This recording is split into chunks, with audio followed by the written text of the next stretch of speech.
Granito friends, how are you? I hope you're doing very well. This is a great opportunity because we're going to showcase a very unique project.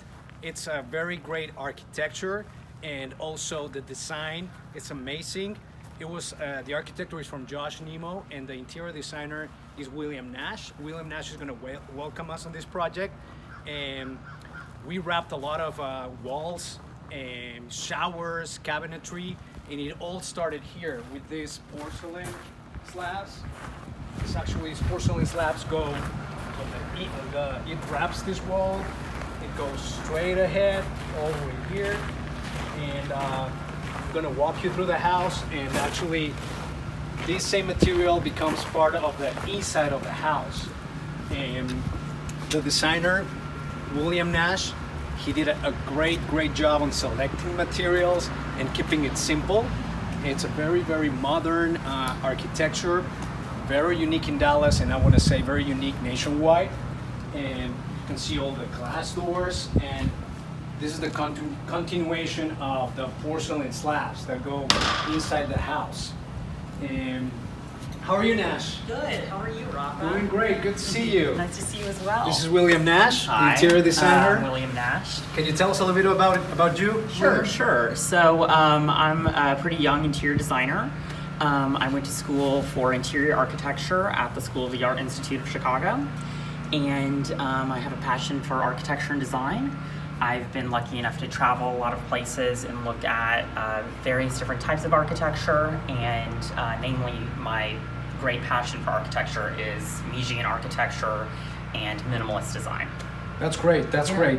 So what was your inspiration for this unique and amazing project, Nash? Well, working with Josh Nemo, okay. We kind of collaborated on building sort of a cross between Farnsworth House and a very minimalist, say Philip Johnson residence, kind of mid-century modern. The house is all glass, obviously, as you can see, with spare materials used, namely natural materials, porcelain, marble, concrete, and plaster, along with the steel and glass, which kind of gives it a very minimal, clean look, and focuses on the beautiful trees that we have on the site. That's great. And our main pretty much statement or craftsman was this, what we call the cube, because on this cube you can see that we actually book matched around 12 slabs to go around the whole cube. And the architect and designer very well planned to have like a half-inch reveal, so the slabs are kind of like floating, and all the corners are mitered, and you can see all the detail of how we book matched it here. And if we walk around the cube, you can see how it all book matches here. We the owners and the designer, we actually hand selected the marble from Italy, and we went through several options, and this was the top winner. And it all actually, this is the cube, but you'll see the same Calacata marble going through the house. The residence. Yeah, the whole residence. And the beautiful part of this cube is that you can see it from the outside. This is kind of like part of the landscape, because you have so much glass that wherever you are outside or inside, you can see it. We really wanted this to be a sculptural piece in the space, basically, since all the walls are glass. As Rafael was saying, it's more of a sculpture within the space that can be seen from the exterior, and much like the half-inch reveal at the end of the near the floor, we have a reveal that hides the HVAC as well as hidden lighting, so at night this cube can be illuminated. That's awesome. And also, if we keep walking, and to make it more complex, they decided also to clad the doors. So, this is one of the projects that every corner that we did was a project. Everything was super planned, very well specified, and everything is by the 1/16 of an inch to make it work.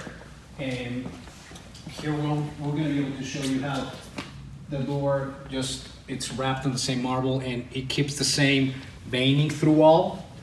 The same veining of the Calacata, book matching, and we actually as you can see here, we mitered the marble as well, and actually we mitered this, and the lock itself, it's inserted into the marble. So everything was needed to match perfectly to work. We actually mitered this back here as well. Inside the cube is, so it's kind of this differentiation between the black and the white, a tuxedo, so to speak. So much like the exteriors, Rafael was saying, the black porcelain is used for this interior space. Correct, and keeping the same material, the same porcelain, beautiful integral sink. This looks like a monolithic a vanity. Like a marble. Like a marble, yeah. I love the Bola faucet. From Denmark. bronze. Yes, it's a great combination of colors. And as you can see, we're keeping the same porcelain here. And this is a great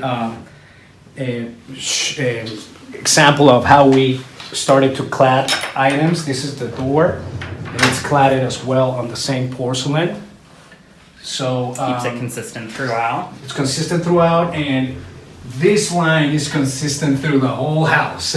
I remember we needed to keep that 35 and a half 35 and a half line everywhere. You can see it through this door as well. This is actually another cabinet for linen, and actually it's wrapped as well. So let's keep moving forward. Real quick before going to the kitchen, I don't know if you can actually see how the cube is part of the landscape, like I was telling you. It's part of the inside and the outside. So it's like you said, like a Sculpture. art, like a sculpture. Yeah. In essence. We chose to, or the client and I chose to do a nut tree gray for the back, and then the front is white frosted glass, which I think complements beautifully with your marble. Little toy here for your to plug your phone and get some charge. Yes.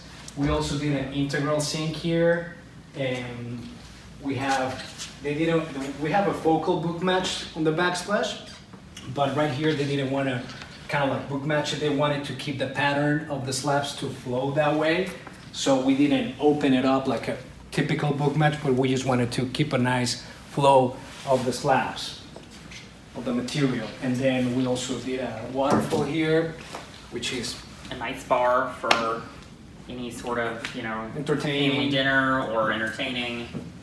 Again, just very sleek, clean and crisp. Nothing, no frills about it. No moldings. That's great. And then moving back here, we have the bar, which again, Nash was very careful on keeping the same unique selections of colors. We have some brass shelves. We actually water jetted the holes, the cutouts for this to slide through the back, so you don't see any seam here. It's not like we slice the pieces and then put it together. We actually run them through the marble. And I love these outlets. We did a lot of these outlets. Yeah, bocce outlets that are inlaid kind of like into the stone. Another integral sink. Oh, and this is really, really cool.